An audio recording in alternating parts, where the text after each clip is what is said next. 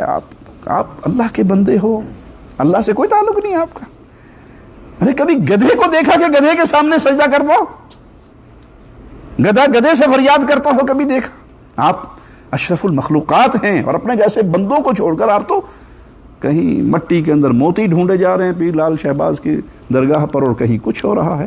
تو یہ شرک وہ دلدل ہے جس میں گرنے والا بغیر توبہ کے مر گیا تو ہمیشہ کی جہنم کا ایندھن ہے۔ پورا حج آپ کو دعوت توحید دے گا۔ میدان عرفات میں آواز کیا پڑ رہی ہے؟ لا الہ الا اللہ وحدہ لا شریک لہ لہ الملک ولہ الحمد وہو علی کل شیء قدیر۔ جب سورج غروب ہو جائے تو حاجی مزدلفہ کی طرف روانہ ہوں گے، اور جب مزدلفہ میں پہنچیں گے تو وہ مغرب اور عشاء کی نمازیں اکٹھی ادا کریں گے۔ اذان ایک ہوگی، اقامت دو ہوں گی۔ لیکن اگر کہیں آپ رش میں پھنس گئے اور ڈر ہے کہ آدھی رات سے زیادہ وقت گزر جائے گا اور نمازوں کا وقت فوت ہو جائے گا، کہیں آپ سحری کے قریب پہنچیں گے، کسی ایسی مجبوری میں پھنس گئے، تو پھر آپ مزدلفہ پہنچنے سے پہلے جہاں جگہ ہے وہاں پہ آپ کو موقع ملتا ہے تو نماز پڑھ لیں، نماز فوت نہ ہو۔ لیکن میدان عرفات آپ کو رسول اللہ صلی اللہ علیہ وسلم کی اتباع کی دعوت دے رہا ہے۔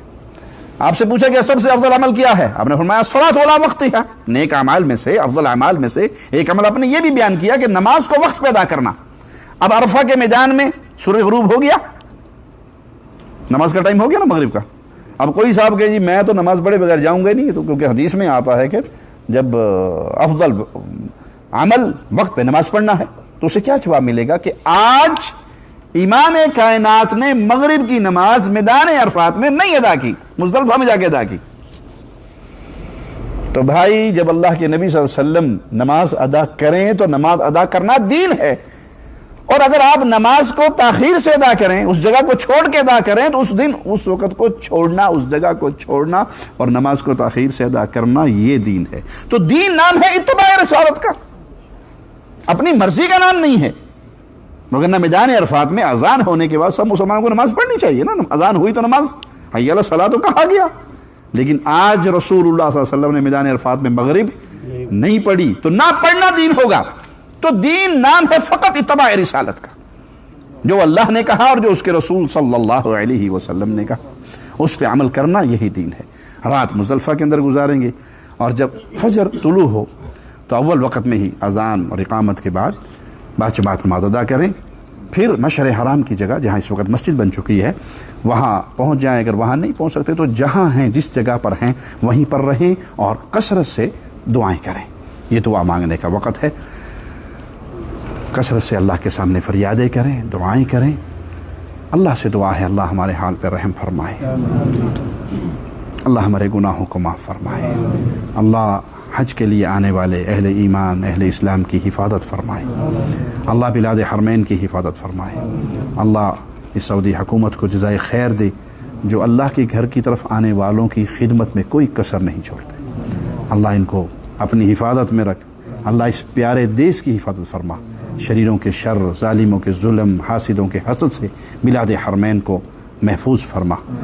کوئی شرارت کرنے کا ارادہ رکھتا ہے تو اللہ اس کی شرارت اسی کے گلے میں ڈال کر اس کی ہلاکت کا ذریعہ بنا دے اور بلاد حرمین کی حفاظت فرمائے۔ اقول قولی ھذا واستغفر اللہ لی ولکم ولسائر المسلمین۔